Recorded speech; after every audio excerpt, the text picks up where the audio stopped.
São catalisadores biológicos. O que eles fazem? Um catalisador, gente, ele aumenta a velocidade de uma reação. É para isso que serve um catalisador. Tá? Então, toda vez que você escutar o termo catalítico, é porque alguma coisa está catalisando, ou seja, está aumentando a velocidade da reação. Certo? E como os catalisadores fazem isso? Então, vamos entender a reação. Ó, aqui eu tenho os reagentes. Nesse caso aqui, ó, eu tenho uma bolinha A e as bolinhas ABC ligadas uma à outra. Aí o que acontece nesse primeiro trajeto aqui, ó, na subida aqui, ó, que nós entendemos na energia de ligação, lá na termoquímica, ó. Essas partículas, elas vão começar a ganhar energia, elas vão começar a se chocar, certo? Elas vão começar a dar pancadas umas nas outras, certo? Mas até então, pancadas aleatórias, certo? Vem aqui, dá uma pancadinha, às vezes não tem força, às vezes a orientação, a geometria da colisão não é a mais apropriada, e elas começam a receber energia. Então nós estamos aumentando a entalpia aqui, ó. Quando chega nesse ponto mais alto aqui, nós temos o complexo ativado, que é a colisão eficaz ou efetiva. O que acontece? Elas vão vir com orientação favorável à reação, né, ao choque, e força. Então, força e orientação favoráveis. Aí elas colidem. Nessa colisão, os reagentes enfraquecem as suas ligações e já iniciam-se as ligações dos produtos. Aí nós começamos uma liberação de energia aqui, ó, até chegar nos produtos, que nesse caso aqui, ó, é o azão e o BC sozinhos aqui, ó. Tudo bem? Essa reação, ela ocorre naturalmente? Vamos colocar assim. Sim, ocorre naturalmente. Tá? Digestão, por exemplo, de um pedaço de pão. Se você comer um pedaço de pão e não tiver a ação das enzimas, você vai digerir esse pão mais ou menos em de 4 a 6 dias, mais ou menos. Tá certo? Agora, o que o catalisador faz para acelerar esse processo? Então, notem que tem todo o trajeto aqui, ó, dos reagentes recebendo energia. Então, demora todo esse tempo aqui, ó, para receber energia, forma o complexo ativado e, a partir dele, começa a liberar energia para formar o produto. Então, tudo isso aqui demanda tempo, certo? Então, olha o que o catalisador vai fazer. Olha aqui. Nós temos aqui os reagentes. A reação, ela vai acontecer de uma forma ou outra, com ou sem catalisador. Mas sem o catalisador, ó, ele demora todo esse tempo aqui para absorver energia até formar o complexo ativado e ainda demora todo esse tempo para liberar energia e formar os produtos. O catalisador, ele faz o seguinte, ele encontra um atalho, ele encontra um complexo ativado de menor energia. Então, o que ele faz? Quando nós adicionamos o catalisador no sistema e as partículas começam a ganhar energia, ao invés de ir pelo caminho vermelho aqui, por exemplo, que é a não catalisada, o catalisador fala, ó, eu tenho um complexo ativado de menor energia. Então, a reação química, ela dá preferência para a formação desse complexo ativado de menor energia. Ó.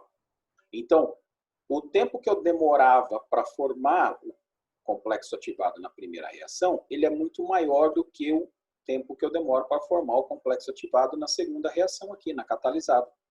E uma vez que eu formo mais rapidamente o complexo ativado, a reação se processa mais rapidamente. Então, um catalisador, ele só, e somente só, abaixa a energia de ativação de uma reação, deixando-a mais rápida. Tá?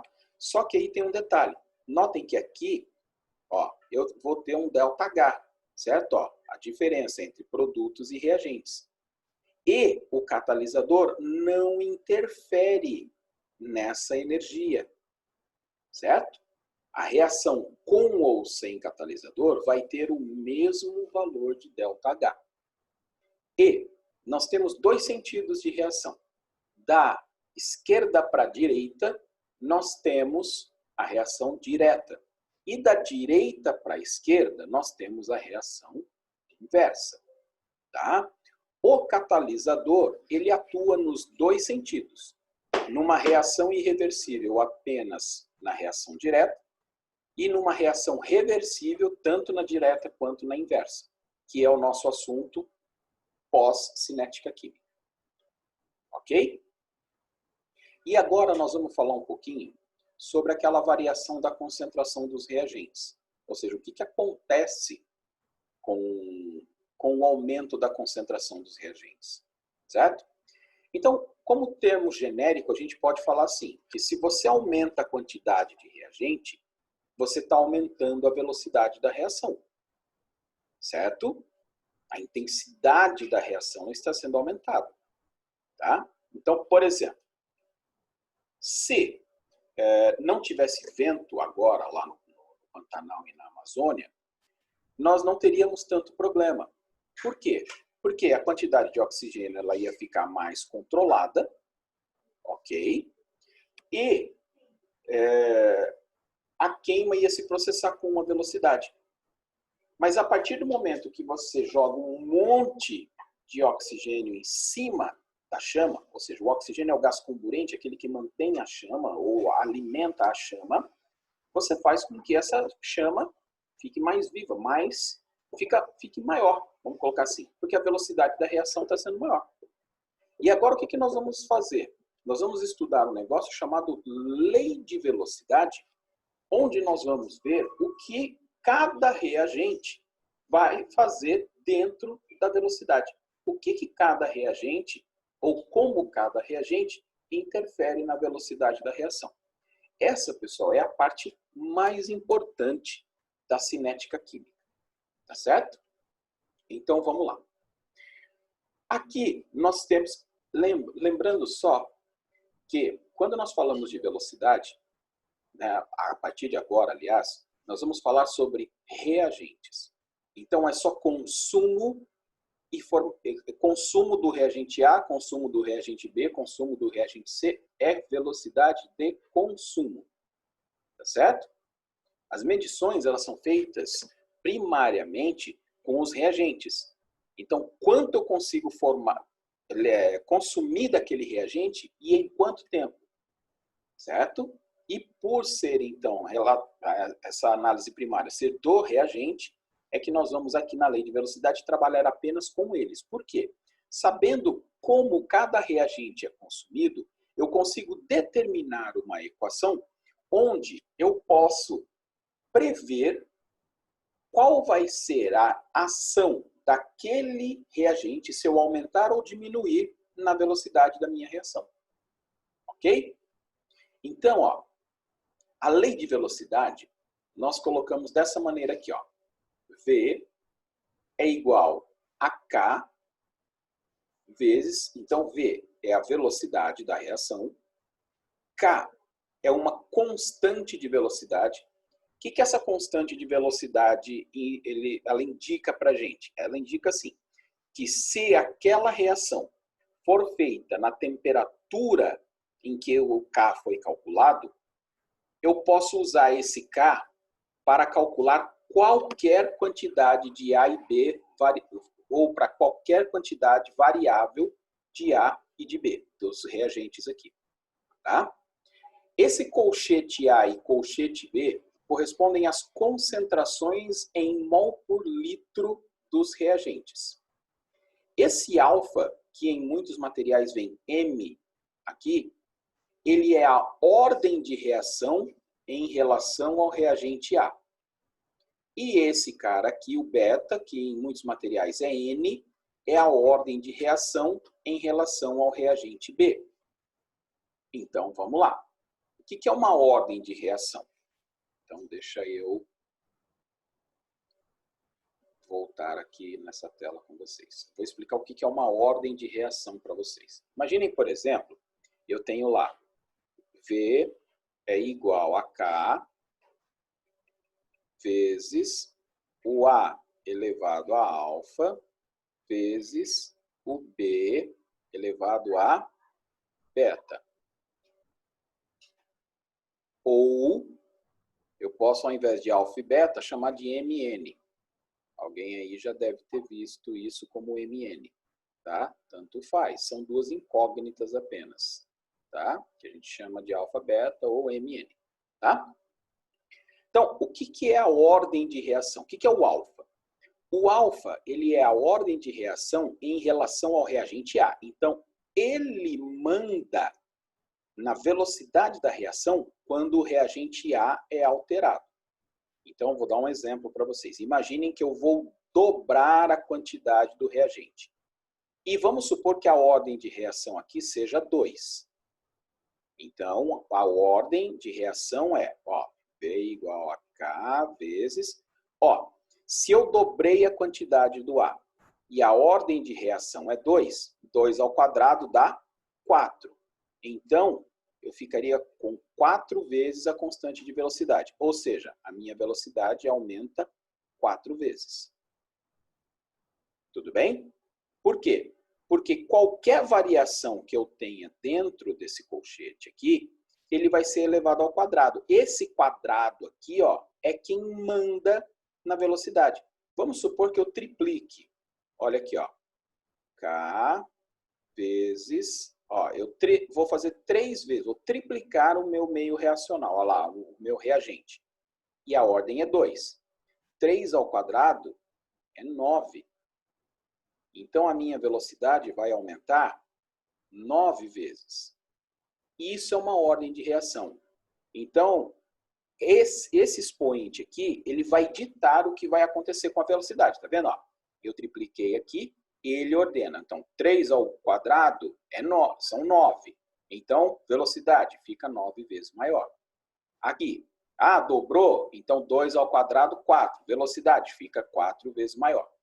Por isso que elas são chamadas de ordens de reação. São elas, tanto o alfa quanto o beta, que determinam quantas vezes a velocidade vai ficar maior ou menor em função daquele reagente que ela está representando.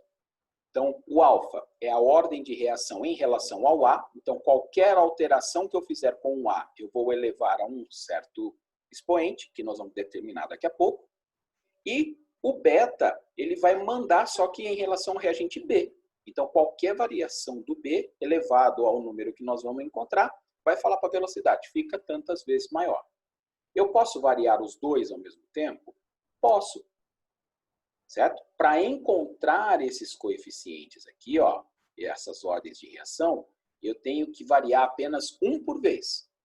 Uma vez que eu encontre essas ordens de reação aqui, eu posso variar os dois da forma que eu quiser, porque eu vou ter uma constante de velocidade aqui que vai me garantir que todo esse sistema aqui na mesma temperatura pode ser alterado, que as ordens de reação vão trabalhar da mesma maneira.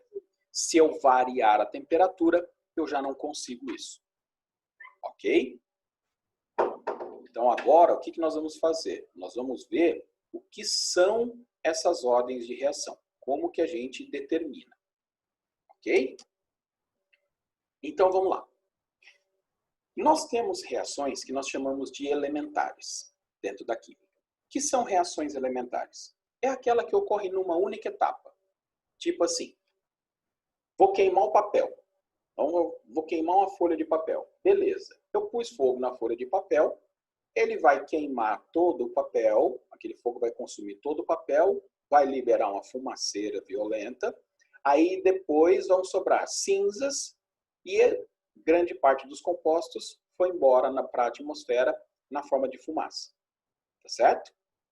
Bom, tem como eu juntar todas essas substâncias que foram formadas com a cinza e voltar a ser papel? Eu posso reconstituir o papel, ou seja, fazer a reação química caminhar ao contrário?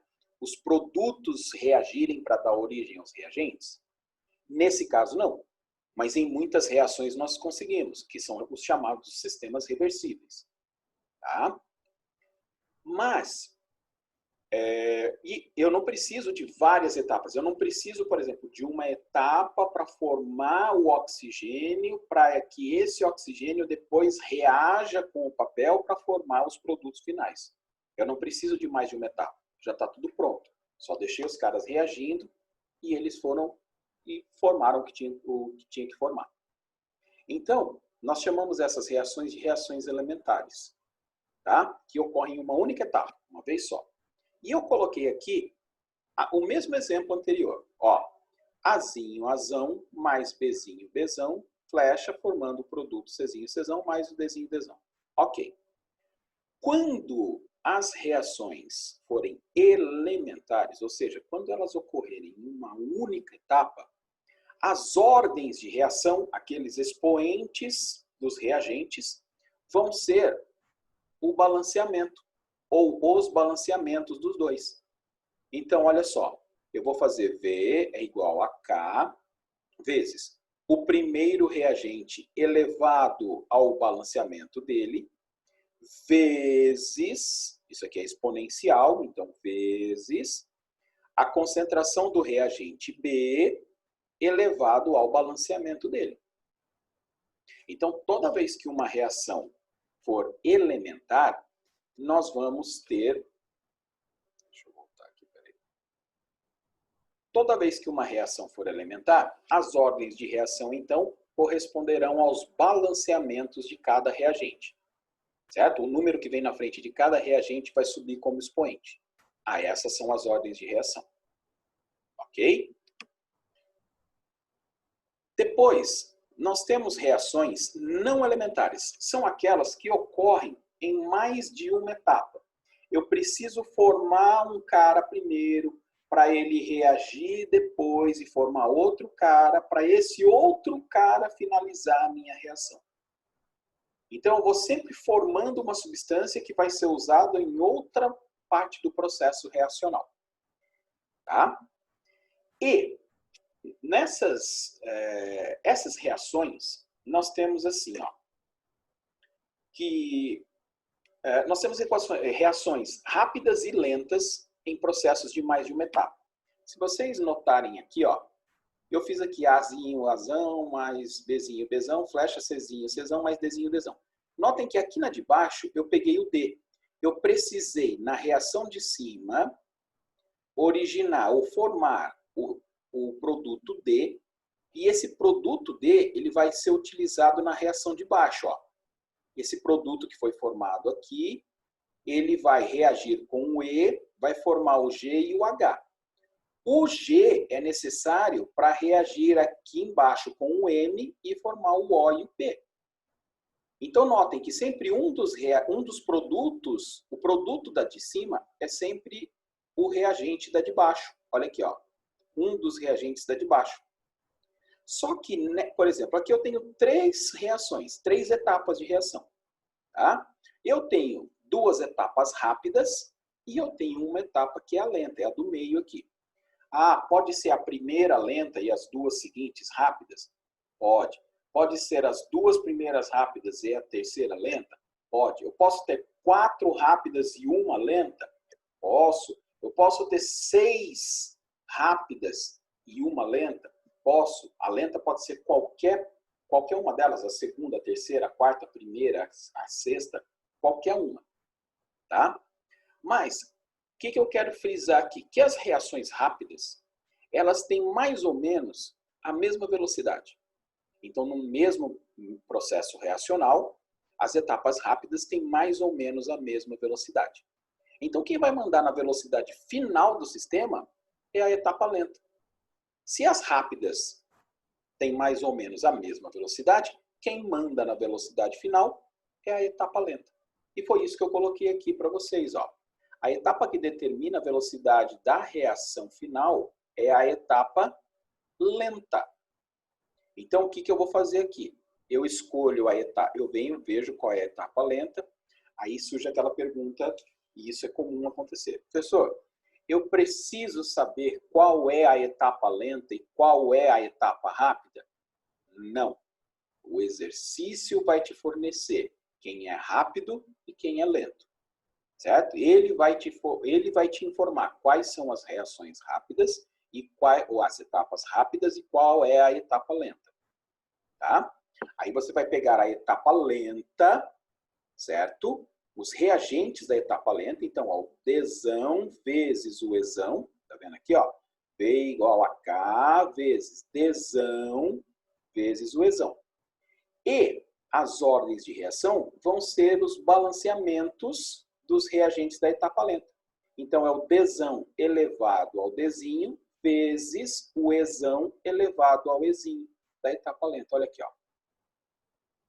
Tudo bem? Essa é uma outra forma de nós encontrarmos a lei de velocidade. Ou seja, de nós determinarmos uma equação, que é essa equação da velocidade, da lei de velocidade, onde eu posso, através de uma constante, né, que vai organizar para mim todas as variáveis dessa reação, vai organizar para mim, eu posso variar qualquer um dos reagentes que, segundo suas ordens, vão prever que a minha velocidade vai ficar tantas vezes maior ou vai prever que minha velocidade vai ficar tantas vezes menor. E calcular, tá? Nessa previsão, né? Calcular com exatidão qual será a velocidade. Então, essas leis elas são muito utilizadas pelos engenheiros químicos e pelos químicos quando eles vão projetar indústrias, certo? Agora, existe uma outra forma de nós encontrarmos a lei de velocidade, que é a lei de Goldberg-Waite. O que Goldberg-Waite dizem? Ó, a gente pode, sim, até determinar a lei de velocidade para a reação elementar, que são os balanceamentos, as ordens de reação são os balanceamentos. Eu posso também determinar pela etapa lenta, mas e reações que eu não consigo medir a velocidade da etapa rápida e da etapa lenta? Como que eu faço? Certo? Que eu não consigo determinar quem é rápido e quem é lento. Numa elementar, tá? Por exemplo, numa reação elementar, pode acontecer de as ordens de reação não baterem com os balanceamentos. Pode acontecer? Pode acontecer. Então, como eu tiro a dúvida nesse caso? Experimentando, certo? Colocando a reação numa fase experimental. Então, se eu tenho, por exemplo, 3 reagentes, eu vou fazer um experimento variando um dos reagentes. Então, eu fiz um experimento, achei a decomposição, a formação, ou o consumo, a formação, consumo de reagente, formação de produto, calculei a velocidade. Beleza. Aí eu quero saber se o A interfere. O que eu vou fazer? Eu vou variar o reagente A. Vou manter constante o B e o C. Aí eu vejo o que acontece com a velocidade em função do A. Depois eu vou deixar o A constante e vou variar só o B. Deixo o A e o C constantes. Vario o B. Vejo o que acontece com a velocidade. Depois eu vou conservar ou manter constante o A e o B e vou variar o C. E vou ver como que o C interfere na velocidade. É isso que a lei de Goldberg fala pra gente. É isso que nós vamos fazer a partir de agora. Tá? Então, vamos partir direto para um exemplo. Eu tenho aqui, ó, aquela equação elementar que nós vimos lá no começo, tá vendo? Ó? E aí eu fiz alguns experimentos com esse cara aqui, tá? Com esses caras. Então, olha só. Nos 3 primeiros experimentos, olha o que eu fiz, ó. Eu deixei o B constante. Fui variar apenas no 4º e no 5º. Aqui o A, eu variei do primeiro para o segundo, do segundo para o terceiro, e depois eu deixei constante, igual ao primeiro, no terceiro, no 4º e no 5º experimentos. Então, o que nós vamos fazer agora? Ver essa variação aqui, ó. Se eu dobrar a concentração do reagente A aqui, por exemplo, deixando o B constante, como que essa alteração do A interferiu na velocidade? É isso que nós vamos fazer agora. Ok? Então, eu vou variar apenas o reagente A e vou deixar o B constante. Eu não posso variar a quantidade dos dois, por exemplo, igual do terceiro para o quarto experimentos, ó, eu variei os dois aqui, ó, a minha velocidade variou. Eu não sei qual deles interferiu, né? Ou qual deles causou essa variação de velocidade aqui, ó. Certo? Por isso a gente tem que variar apenas um e conservar o outro. Ok? Então vamos lá. Do primeiro para o segundo experimentos, ó, o A dobrou. Ok? Eu dobrei a quantidade do A. O B tem que ficar constante. Vamos ver, do primeiro para o segundo aqui, o B ficou constante, ó. Ok? Aí, pessoal, presta bastante atenção. Quando o A dobrou, o que aconteceu com a velocidade? Ela passou de 0,2 mol por litro por segundo para 0,8, ou seja, ela aumentou 4 vezes. Ok? Então, quando o A dobrou, então a gente só está avaliando o A, o B não mudou. Ó. Então, ele não vai interferir no nosso processo. Tá certo? Ele não vai interferir na velocidade da reação. Tá? Mesmo porque nós vamos conservar a temperatura, pressão, tudo certinho. Então, quando o A dobrou, a velocidade quadruplicou. Agora nós vamos encontrar a ordem da reação em relação ao reagente A. Como que nós vamos fazer isso? Nós vamos pegar o que